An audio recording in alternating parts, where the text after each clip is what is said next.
to say Allah.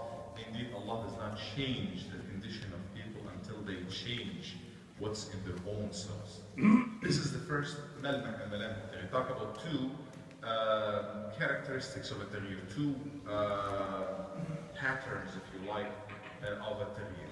One of them is it comes from inside out.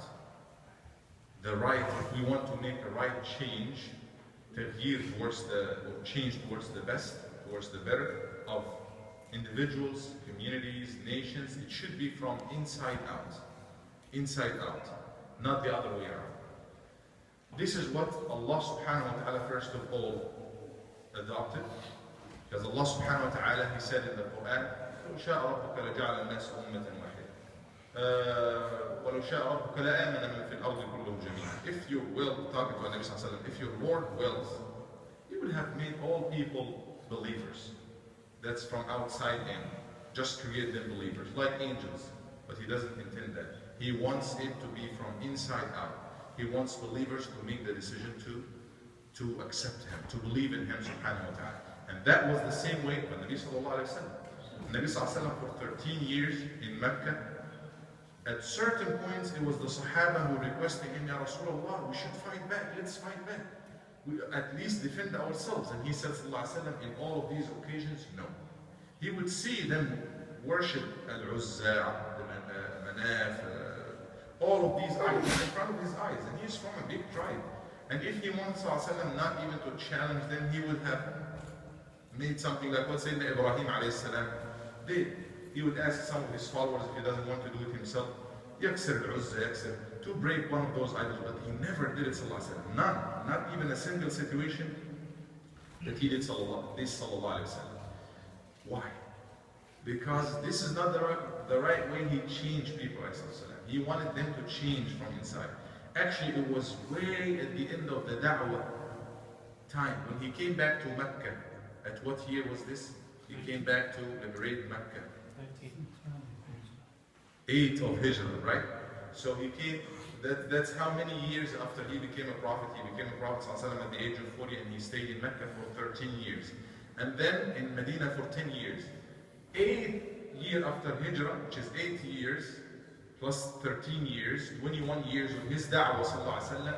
When he came back to Mecca, we see him for the first time taking a step towards big change. He would break himself sallallahu alaihi wasallam all the idols of Quraysh, not the idols of others.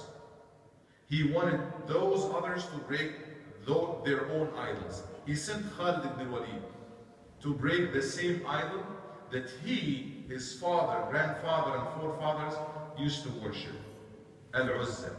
That's their own tribe idol. هذا إلههم يعني ما يدعونه من دونه. He sent him, Khalid ibn himself, to break his own idol and his tribe. He would send Abu Sufyan ibn Harb himself to break the idol that he, his father, grandfather, great-grandfather used to worship, and this is Manan.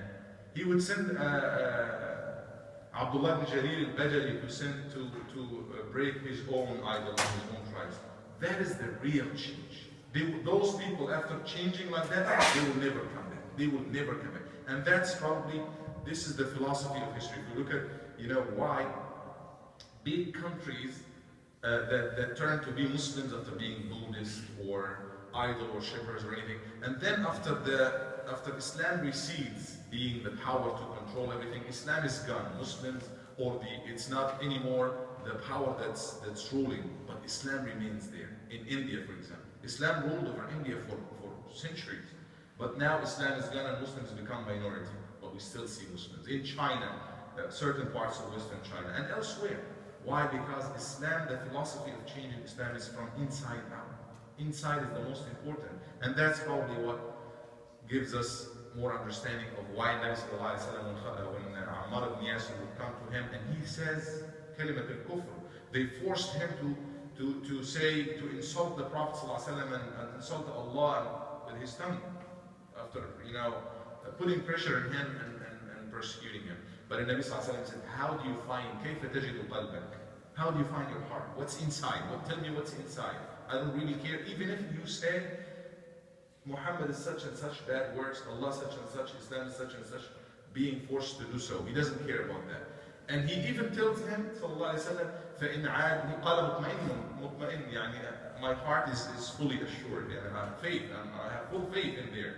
No question. He said, in عَادُ فَعْلُ. If this is the case, the most important thing is inside, it's full of faith. Then if they repeat the same kind of torture, then you can do the same thing, no problem. So this is, number one, is it comes from inside out. That's why people of Mecca rejected it, fine. And why did it work with the people of Medina? Because it came from inside out. It was the people of Medina who wanted him. They came to ask him to make hijrah. They wanted him. It works with them. Any taghyir that's forced, any change that's forced coming from inside, from outside, forced on people, might not work. If it works, it will probably work for some time, but not for a long time. And the second aspect or characteristic is at-tadarruj, or taking it gradually. I don't want to go on, but maybe inshallah we can talk about this in another khutbah.